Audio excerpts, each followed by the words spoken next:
Hello छात्रों, दीनदयाल उपाध्याय गोरखपुर विश्वविद्यालय गोरखपुर के इस वर्ष से प्रथम सेमेस्टर में पढ़ने वाले सभी विद्यार्थियों का परीक्षा फॉर्म के लिए जो रजिस्ट्रेशन होना है वह समर्थ पोर्टल के माध्यम से हो रहा है, जिसमें विद्यार्थी स्वयं से अपने विवरण भर सकेंगे। तो सबसे पहले जो लोग प्रथम सेमेस्टर के हैं, BA, BSc, BCom, MA, MSc, MCom, BEd, तो उनके लिए यह सूचना है। दूसरे, तीसरे, चौथे, पांचवें सेमेस्टर के लिए लोगों के लिए नहीं है। तो सबसे पहले आपका एक DDU-RN नंबर होगा, जो आप एडमिशन के समय ही वेबसाइट पर जा करके DDU-RN नंबर के लिए रजिस्ट्रेशन किए होंगे और 100 रुपया का पेमेंट भी उसमें लगा होगा। तो वह रजिस्ट्रेशन नंबर DDU-RN 2500 करके कुछ संख्या होगी। तो सभी लोगों के पास DDU-RN नंबर होगा। ये हम फर्स्ट सेमेस्टर की बात कर रहे हैं। जिनके पास DDU-RN नंबर नहीं है तो वे तत्काल महाविद्यालय की या मतलब विश्वविद्यालय की वेबसाइट पर जा करके DDU-RN नंबर के लिए अप्लाई कर दें। हाँ, तो आप जब DDU-RN नंबर कॉलेज में जमा करते हैं तो कॉलेज से आपको आपका एडमिशन वेरीफाई करने के लिए एक मैसेज जाता है। एक ईमेल पर आपके जो ईमेल आपके DDU-RN नंबर में मेंशन है उसी पर एक ईमेल जाएगा, जो कि दीनदयाल उपाध्याय गोरखपुर विश्वविद्यालय की तरफ से होगा। यह मेल कुछ ऐसे होगा, इसमें लिखा होगा, आपका नाम लिखा होगा कि आपको you have been selected for the, जैसे मास्टर ऑफ साइंस है या बैचलर ऑफ साइंस, जिस भी कोर्स के लिए आपको सिलेक्शन हुआ होगा उसमें आपको दिखाई देगा। इसमें आपको दिखाई देगा और यहाँ पर होगा एक्सेप्ट एडमिशन रिक्वेस्ट, तो आपको एक्सेप्ट एडमिशन रिक्वेस्ट करना है। ध्यान रखिएगा, यह मैसेज भेजते समय सावधानी बरती गई, लेकिन फिर भी अगर आपका कोर्स कुछ और है, जैसे आपने एडमिशन लिया बीए में और इसमें दिखा रहा है बैचलर ऑफ साइंस, तो आपको कॉलेज से तुरंत संपर्क करना होगा। अगर सही है आपका कोर्स तो आप उसमें एक्सेप्ट एडमिशन रिक्वेस्ट का एक ब्लू कलर का एक बना होगा बॉक्स, उस पर क्लिक करेंगे। जैसे ही उस बॉक्स पर क्लिक करेंगे तो आप समर्थ पोर्टल का DDU-RN का पोर्टल का पेज खुलेगा इस तरह से। इस पेज में बाएं दाहिने साइड में 3 लाइन बनी हुई है, उस पर क्लिक करेंगे। जब उस पर क्लिक करेंगे तो फिर कुछ इस तरह से दिखाई देगा। यहाँ पर एक लिखा होगा न्यू रजिस्ट्रेशन, उसके नीचे लिखा होगा लॉगिन, तो लॉगिन पर क्लिक करेंगे। न्यू रजिस्ट्रेशन पर क्लिक नहीं करेंगे, लॉगिन पर क्लिक करेंगे।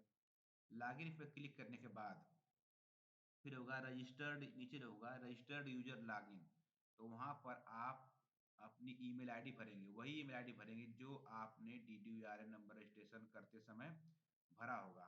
ईमेल आईडी भरेंगे और पासवर्ड, पासवर्ड में आप DDU-RN नंबर रजिस्ट्रेशन का पासवर्ड भरेंगे, ईमेल आईडी का पासवर्ड नहीं भरना है। तो वह रजिस्ट्रेशन का पासवर्ड भरेंगे, फिर लॉगिन करेंगे, तब ये आगे प्रक्रिया होगी। मान लीजिए कोई व्यक्ति अपना पासवर्ड भूल गया DDU-RN का, तो उसी पेज के नीचे जाएंगे तो फॉरगेट पासवर्ड का भी ऑप्शन होगा। तो जहाँ पर आप क्लिक करेंगे तो आगे पेज ओपन होगा, जहाँ पर ईमेल आईडी भरिएगा, ये कैप्चा कुछ नंबर शो करते हैं उसको भरने होते हैं, फिर आप उसको सबमिट करेंगे। तो उसके बाद आपके ईमेल आईडी पर एक कोड जाएगा, उस कोड को भर करके जब आप क्लिक करेंगे तो या सॉरी उस कोड को भरेंगे और नया पासवर्ड बनाने के लिए आ सकता है। वो नया पासवर्ड बनाएँगे, या हो सकता है पुराना कोई पासवर्ड उसमें आ जाएगा, लेकिन आप उसको सिलेक्ट ना करिएगा क्योंकि बड़ा टिपिकल पासवर्ड हो, याद करना कठिन होगा। तो आप नया पासवर्ड बनाइएगा।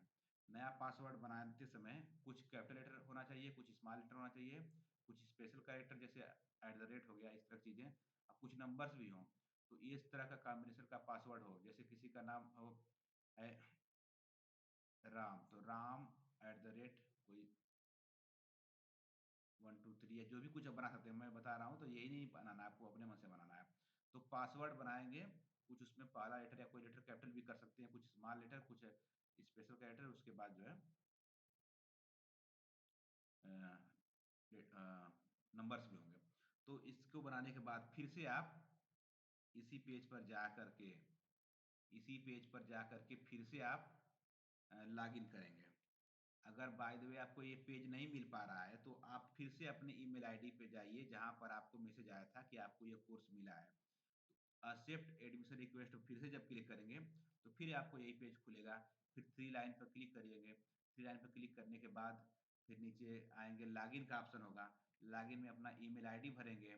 ईमेल आईडी भरने के बाद जो है, अपना पासवर्ड जो बनाए हैं वो भरेंगे और कैप्चा भरेंगे। फिर उसके बाद जो है हम उसमें लॉगिन करेंगे। लॉगिन करने के बाद एक पेज खुलेगा, जिसमें ऊपर लिखा होगा गिव कंसेंट, उस पर आपको क्लिक करना है।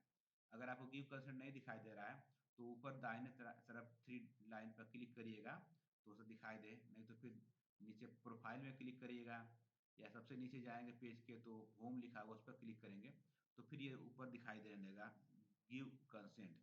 गिव कंसेंट जो हरे रंग का लिखा है, उस पर क्लिक करेंगे। क्लिक करने के बाद उसी पेज पर नीचे जाएँगे सबसे। सबसे नीचे जाने पर आपका कोर्स दिखाई देगा और एक्सेप्ट और रिजेक्ट लिखा होगा। तो जो कोर्स आपने पढ़ रहे हैं आप, वही कोर्स दिखाई देगा, तो सही है। अगर कुछ और कोर्स दिखाई देगा तो उसको कुछ नहीं करना है, रिजेक्ट कर सकते हैं या कॉलेज से संपर्क करेंगे, लेकिन सबका सही कोर्स ही भेजा गया है, तो उसको एक्सेप्ट करेंगे। जैसे एक्सेप्ट कर लिए आप, उसके बाद अगला पेज खुलेगा। उस पेज में आपको एक कोड भरना होगा। आपकी ईमेल आईडी पर एक कोड जाएगा, उस कोड को आप इसमें भर के फिर वेरीफाई द कोड पर क्लिक करेंगे। जब वेरीफाई द कोड पर क्लिक करेंगे, तो सही कोड भरे होंगे तो वेरीफाई हो जाएगा। तो यह आपका जो कोर्स है, वह एक्सेप्ट हो गया और वेरीफाई हो गया। यह पहली प्रक्रिया है। इसके बाद डॉक्यूमेंट अपलोड करने की प्रक्रिया हम अगले वीडियो में बताएँगे। आप लोग जानकारी के लिए इस चैनल को सब्सक्राइब कर सकते हैं।